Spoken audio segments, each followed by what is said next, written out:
اپنے آپ کو سنی کہیں، ایسے لوگ قطعاً سنی نہیں کہلا سکتے۔ ایسے لوگوں کا سنت اور سنت کے دائرے میں کوئی مقام نہیں ہے، چاہے وہ کہیں کے بھی ہوں، ہمارے ملک کے ہوں یا غیر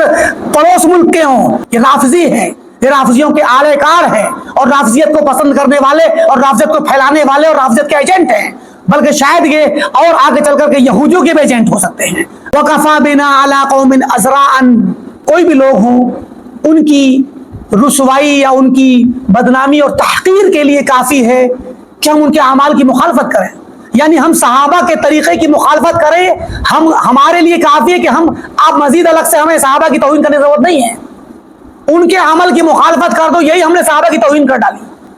بہت بڑی بات ہے یہ۔ سبحان اللہ، ہمارا باب بھی ختم ہونے والا ہے، ورنہ یہ وہ نصوص ہیں، یہ وہ اقوال ہیں جو اہل سنت اور اہل الحدیث کے لیے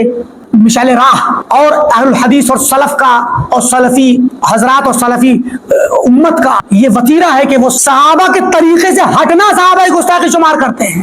تو پھر اہل سنت کی طرف منسوب لوگ اگر صحابہ ہی کی گستاخی کرنے لگے تو کیا وہ سنت اہل سنت میں شمار ہوں گے؟ جو صحابہ کرام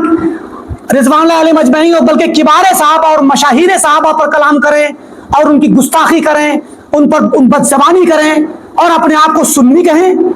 ایسے لوگ قطعاً سنی نہیں کہلا سکتے۔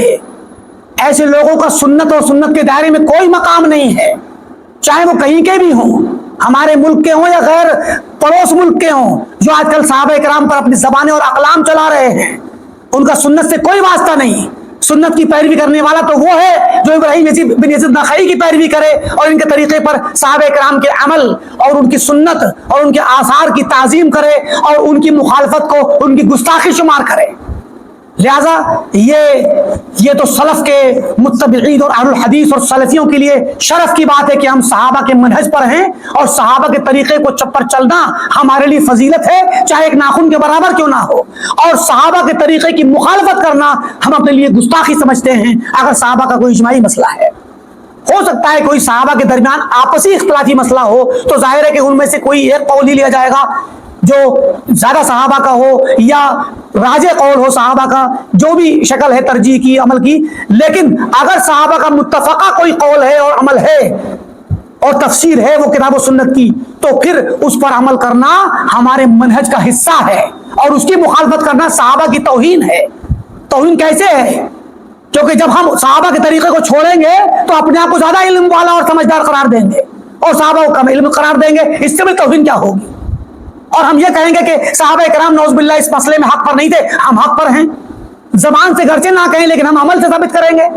تو اہل الحدیث اور سلفی صحابہ کرام کی مخالفت کرنا، ان کے عمل اور منہج کی مخالفت کو گستاخی سمجھتے ہیں، تو صحابہ کرام کی گستاخی کیسے کر سکتے ہیں زبان سے؟ اور جو لوگ بھی صحابہ کی گستاخی کرتے ہیں ان کا سنت سے اور حدیث سے اور اسلام کے جو نظام ہے کتاب و سنت کی پیروی کا، اس سے کوئی تعلق نہیں ہے۔ یہ رافضی ہیں، یہ رافضیوں کے اعلی کار ہیں، اور رافضیت کو پسند کرنے والے اور رافضیت کو پھیلانے والے اور رافضیت کے ایجنٹ ہیں، بلکہ شاید یہ اور آگے چل کر کے یہودیوں کے بھی ایجنٹ ہو سکتے ہیں۔ اللہ تعالیٰ گمراہی سے بچائے، اللہ تعالیٰ ہدایت کے بعد گمراہی سے اور علم کے بعد جہالت سے بچائے۔